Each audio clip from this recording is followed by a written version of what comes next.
В рамках рабочей поездки, которую возглавил глава Коми Владимир Уйба, в Инте работали руководители различных республиканских министерств. В преддверии начала учебного года министр образования и науки Коми Наталья Якимова проинспектировала несколько образовательных учреждений нашего города. Учреждениям образования Инты на укрепление материально-технической базы и мероприятия комплексной безопасности в этом году из республиканского бюджета было выделено 15 миллионов 800 тысяч рублей. В частности, чиновник побывала в специальной коррекционной школе номер 43. Здесь получает образование 68 деток. Сейчас завершается работа в рамках национального проекта образования, федерального проекта «Доброшкола» по поддержке образования детей с ограниченными возможностями здоровья. Приобретено специальное образовательное оборудование и учебные материалы для оснащения 11 кабинетов: мастерских, швейное, строительное, картонажно-переплетного дела, кабинета СБО, спортзала и тренажерного зала, кабинетов психолога, логопеда и дефектолога, а также творческой мастерской. Общая сумма финансирования 7 миллионов 300 тысяч рублей.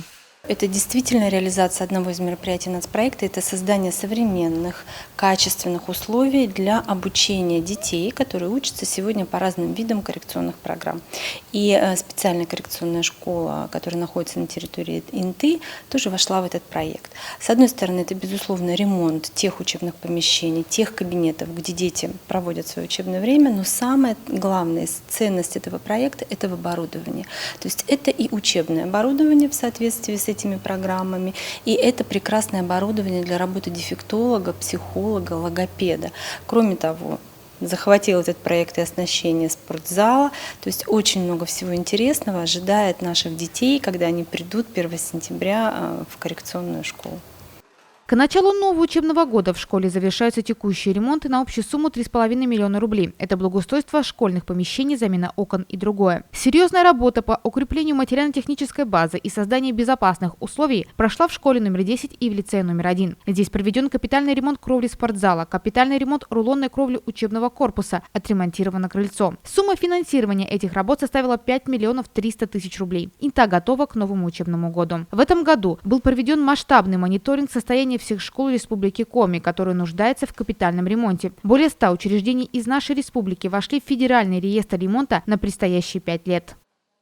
Этот новый учебный год, следующий, у нас все-таки качество образования было и остается самой важной и главной задачей.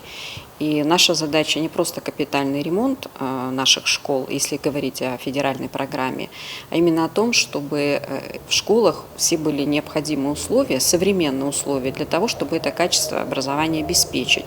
Поэтому да, действительно, у нас начнет работу своя новая федеральная программа, и она будет касаться именно капитального ремонта школ. Приоритет здесь будет отдан школам сельским, но это не значит, что только сельские, именно все школы. И что очень важно, что также запланировано оснастить современным оборудованием и техническим, и технологическим, которые бы обеспечили вот именно этот процесс.